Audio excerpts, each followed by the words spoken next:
जय जय जय प्रिय भारत जनयित्री दिव्यधात्री। जय जय जय प्रिय भारत जनयित्री दिव्यधात्री। जय जय जय सित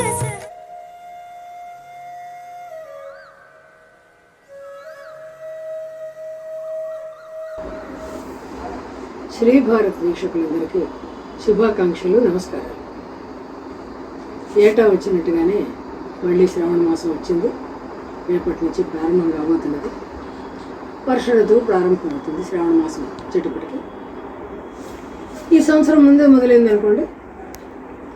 ఇక శ్రావణ మాసం అంటే పండుగల సందడి మొదలవుతుంది. ఈ నెల రేపు శ్రావణ మాసం ప్రారంభం కనుక ఎల్లుండి నుంచి శ్రావణ మంగళవారం మంగళగౌరీదేవి వ్రతం, ఆ తర్వాత శ్రావణ శుక్రవారాలు లక్ష్మీదేవి వ్రతం, మధ్యలో దుర్గా గణపతి వ్రతం, చివరిలో శ్రీకృష్ణాష్టమి. ఇట్లా పండుగల సందడి మొదలైపోతుంది. పేరెంటాలకు వెళ్ళడం, పట్టు చీరల రెపరెపలు, తల నిండా పువ్వులు పెట్టుకోవడం, పొడుగాటి వాలు జడలు, వీటన్నిటితోటి మా చిన్నతనంలో బాగా సందడిగా ఉండేది. శనగలు, తాంబూలాలు, రకరకాల పళ్ళు, వాయనాలు ఇవ్వడం. ఇక గోరింటాకు సందడి కూడా మొదలవుతుంది. ఆషాఢ మాసం నుంచి మొదలవుతుంది.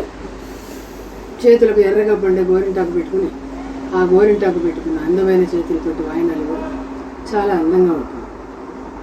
పెద్దలందరికీ నమస్కరించి తాంబూలాలు ఇచ్చి, వాయనాలు ఇచ్చి, నమస్కరించి ఆశీస్సులు వేసుకోవడం, ఇవన్నీ జరుగుతూ ఉండేవి మా చిన్నతనంలో. ఇప్పుడు ఎక్కడ కనబడుతున్నట్టు లేదు. ఎందుకంటే అపార్ట్మెంట్లలో ఈ వ్రతాలు, పండుగల సందడి చాలా వరకు తగ్గిందనే అనాలి. ఎందుకంటే ఎవరిలో వాళ్ళు చేసుకోవడం అట్లాగే ఉంటున్నారు. మా అపార్ట్మెంట్లో అప్పుడప్పుడు ఈ బోనాల పండుగల వాటికి కింద దసరా ముందు అపార్ట్మెంట్ కింద సెల్లార్లో ఆడవాళ్ళందరం కలిసి, పురుషుల సహకారం కూడా ఉంటుంది, ఆడవాళ్ళందరం కలిసి బతుకమ్మల ఆటలు ఆడతారు. 9 రోజులు ఆడతాం. ప్రతిరోజు కూడా అన్న సంతర్పణ కూడా చేస్తారు. చాలా ఆనందంగా 10 రోజులు గడుపుతాం అన్నమాట. అట్లాగే వినాయక చవితి, కొన్ని పండుగలు, ఉగాది అట్లాంటివి కూడా వ్యక్తిగతంగా కొందరిని కలవడం, శుభాకాంక్షలు చెప్పుకోవడం, చిన్న చిన్న బహుమతులు ఇచ్చుకోవడం, ఇట్లాంటివి కూడా ఉంటాయి అన్నమాట. అపార్ట్మెంట్లలో ఎవరికైనా వెళ్ళి తిరిగి వస్తుంటే బొట్టు కూడా పెట్టరండి. నాకు చాలా ఆశ్చర్యంగా ఉంటుంది. కానీ బొట్టు పెట్టి చేతికి పండు ఇవ్వడం అలవాటు చేసుకోవడం చాలా మంచిది. మనలో స్నేహము, సుహృద్భావం పెరగడానికి ఈ పేరెంటాలు, వాయనాలు ఇవ్వడం, తాంబూలాలు ఇవ్వడం చాలా ముఖ్యమైన విషయం. అందరినీ కలపడానికే కదా మన పెద్దలు ఇవన్నీ ఏర్పాటు చేశారు. అందువల్ల శ్రావణ మాసంలో ఇక సందడి మామూలుగా ఉండదు. పల్లెటూళ్ళలో బాగా చెప్పుకుంటాం. ఈ మధ్య కొన్ని అపార్ట్మెంట్లలో మళ్ళీ మొదలయ్యాయి. నోములు నోచుకుంటారు. పండు తాంబూలను, నిమ్మకాయలను, పసుపు ముద్దలను, ఇంకా రకరకాల పసుపు కుంకాల నోము, అక్షంతల నోము, ఇట్లా నోముకుంటుంటారు. ఈ నోములన్నింటినీ కలిపి ఒక ఇంట్లో అపార్ట్మెంట్లో కింద సెల్లార్లో అరేంజ్ చేస్తారు. మీరు 4-5 నోచుకుని వాళ్ళ చుట్టాలని, స్నేహితుల్ని అందరినీ పిలుచుకుంటారు.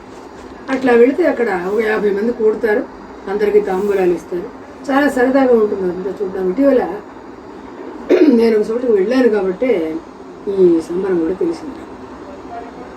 శ్రావణ మాసం అనేది చాలా విశిష్టమైన, ఒక ప్రత్యేకమైన మాసంగా, ఆడవాళ్ళందరికీ చాలా ఘనమైన మాసంగా చెప్పుకోవాలి. ఎందుకంటే షాపులన్నీ సందడిగా ఉంటాయి. అన్ని దుకాణాల్లో రకరకాల పట్టు చీరలు, అవి కొనుక్కోవడం, నగలు అన్నీ చాలా సందడిగా ఉంటుంది. చెప్పనే అక్కర్లేదు. ఏ పండుగైనా ఆడవాళ్ళ సందడి లేకపోతే పండుగ ఎట్లా అవుతుందండి? మా ఆడవాళ్ళ లక్ష్మీదేవులతో సమానం కదా. మమ్మల్ని గృహలక్ష్ములు అన్నారు కదా. మరి మమ్మల్ని మేము అలంకరించుకోవాలి, 10 మందిని అలంకరించాలి. అది పసుపు రాయడం, గంధం రాయడం, పొట్టు పెట్టడం, తర్వాత బాయనాల్లో కాటుకలు, గాజులు, పసుపు కుంకాల పొట్లాలు, లేకపోతే పసుపు కుంకాల ప్లాస్టిక్ డబ్బాలు, ఇవన్నీ ఇవ్వడం కూడా మన సంప్రదాయాన్ని ఇంకా పోగొట్టుకోకుండా నిలుపుకుంటున్నాము అనడానికి చిహ్నంగా ఉన్నాయన్నమాట. ఇటీవల ఒక వీడియో వైరల్ అయిందండి. దాని గురించి కూడా మనం చెప్పుకోవాల్సింది.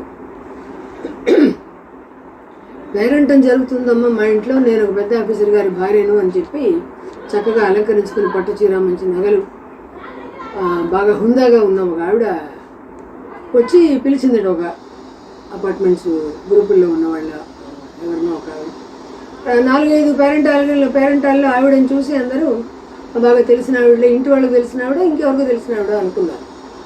కానీ ఒకనాడు ఒక ఆవిడ చాలా నగలేసుకొచ్చింది, ఆవిడని ప్రత్యేకంగా పిలిచింది. సరే పొద్దున్నే 11 గంటలకి పేరెంటానికి వెళ్ళినాడు. సాయంత్రం 4 అయినా ఇంటికి రాలేదు. మీ ఇంటికి వచ్చిందా అని అందరినీ అడిగారు. మా ఇంటికి రాలేదంటే మా ఇంటికి రాలేదన్నారు. తర్వాత మెల్లిగా ఆరాధిస్తే వాళ్ళ ఇల్లు ఎక్కడో ఉందని తెలిసింది. ఇంట్లో మగవాళ్ళు ఆడవాళ్ళు అందరూ కలిసి ఆ ఇంటికి వెళ్తే ఇంటికి తాళం పెట్టింది. పక్క వాళ్ళని ఆరాధిస్తే ఇప్పుడేనండి అరగంట క్రితం ఆవిడ చిన్న బ్యాగ్ పెట్టుకుని బయటకు వెళ్ళిందండి, ఇంట్లో లేదు తాళం పెట్టింది కదా అన్నారు. వీళ్ళకి అనుమానం కలిగి చుట్టుపక్కల ఇంటి చుట్టూ తిరిగితే కిటికీ ఎక్కడో ఒకటి తెరుచు. ఆ కిటికీలోంచి తుమ్మి చూస్తే హాల్లో ఎవరినైతే పిలిచిందో ఆవిడ పడిపోయి ఉంది, సోఫాలో పడుకున్నట్టుగా ఉంది, కానీ పడుకున్నట్లేదు, పడిపోయినట్టు.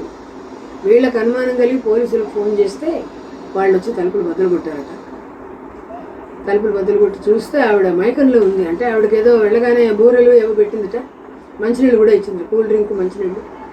ఇది తినడం తాగడం మొత్తం మంది పెట్టినట్టుంది. అందులో ఈవిడ పడిపోయింది శుభ్రంగా, ఒంటి మీద చిన్న నగ కూడా లేచకుండా మంగళసూత్రంతో సహా అన్నీ ఒక్కటి కూడా లేకుండా దోచుకుంది ఆవిడ. బ్యాగులో పెట్టుకుంది, అక్కడ ఆవిడ వదిలేసింది, సర్దుకుంది, ఇంటికి తాళం పెట్టి వెళ్ళిపోయింది. రానే లేదు. 3-4 రోజులైనా వారమైనా రాలేదు. పోలీసులు ఆరాధీసి మెల్లిగా ఈ పోలికలు అవి పెట్టుకుని వెతికితే వైజాగ్లో కూడా ఇట్లాగే చేసిందని అక్కడ పట్టుకున్నారట. పట్టుకుని పోలీసులందరూ ఆడవాళ్ళకి నానా తిట్లు తిట్టారు. సామాన్యమండి, జీవితకాలానికి కష్టపడి సంపాదించిన డబ్బుతో కొనుక్కున్న నగలు, పట్టుచీరలు ఇవన్నీ దోచేసిపోతే ఎట్లా మరి? అందుకని ఆవిడ అడిగితే ఏమంటుందో తెలిసి ఆవిడకేవో మొక్కుబళ్ళు ఉన్నాయట.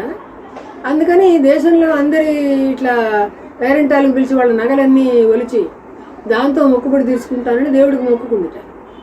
ఏవమ్మా నగలంటే ఒక్కొక్క ఆలయంలోనూ ఒక్కొక్క హుండీలో ఒక్కొక్క నగ చొప్పున వేసేసాను అందుట. అట్లా చేస్తారమ్మా ఎవరైనా? అంటే దాచేసి ఉంటుంది ఎక్కడో నగలు.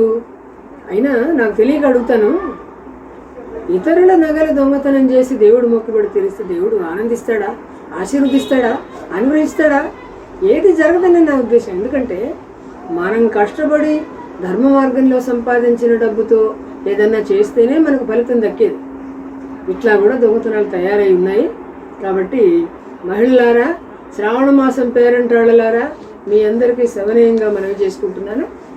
మీరు అపరిచితులైన స్త్రీలు మా ఇంటికి రండి పేరంటానికి వాయినాల కంటే ఒంటరిగా వెళ్ళకండి. ఒకటి, గుంపుగా వెళ్ళండి, కానీ అక్కడ ఏమైనా ఇస్తే తినకండి, తాగకండి, కేవలం తాంబూలం ఇవ్వండి, మేము వెళ్ళిపోతామని చెప్పండి. అనుమానం కలిగితే పోలీసులకు ఫిర్యాదు చేయండి. ఈ వీడియో చాలా వైరల్ అయిందండి. నా దగ్గరికే సుమారు ఒక 30-40 సార్లు వచ్చిందమ్మా. అందుకని ఇలాంటి వాళ్ళ నుంచి దూరంగా ఉండండి. పేరంటాలు వాయనాల మైకంలో పడి మీ పట్టు చీరలు, నగలు ప్రదర్శించుకుంటూ, ఎందుకంటే ఆడవాళ్ళకు మనకున్న బలహీనత, కొత్త చీర కొంటే, కొత్త నగ కొంటే పెట్టుకోవాలి, కట్టుకోవాలి, అందరికీ తీసుకెళ్ళి చూపించాలి, నేను ఇట్లా కొనుక్కున్నాను ఇట్లాంటిది అని. ఇది మనకున్న బలహీనత. దీన్ని క్యాష్ చేసుకుంటున్నారు బయట జనం. కాబట్టి చాలా జాగ్రత్తగా ఉండమని మరీ వేడుకుంటున్నాను. శ్రావణ మాసంలో వచ్చే పండుగలు అందరూ కూడా చాలా సంతోషంగా పిండి వంటలు చేసుకుని గుళ్ళకు వెళ్ళి అక్కడేవో అర్చనలు, ఆరాధనలు చేసుకుని ఇంట్లో పిల్లలతోటి, భర్త, ఇంట్లో ఉన్న పెద్దవాళ్ళతోటి అందరికీ నమస్కారాలు, పెద్దలకు నమస్కరించి, చిన్నవాళ్ళని ఆశీర్వదించి, సమవయస్కుల్ని ఆదరించి ఆ విధంగా సంతోషంగా గడపమని కోరుతున్నాను. శ్రావణ మాసం మళ్ళీ వచ్చినందుకు అందరికీ శుభాకాంక్షలు. అందరూ సంతోషంగా ఉండాలని కోరుకుంటున్నాను. నమస్కారం.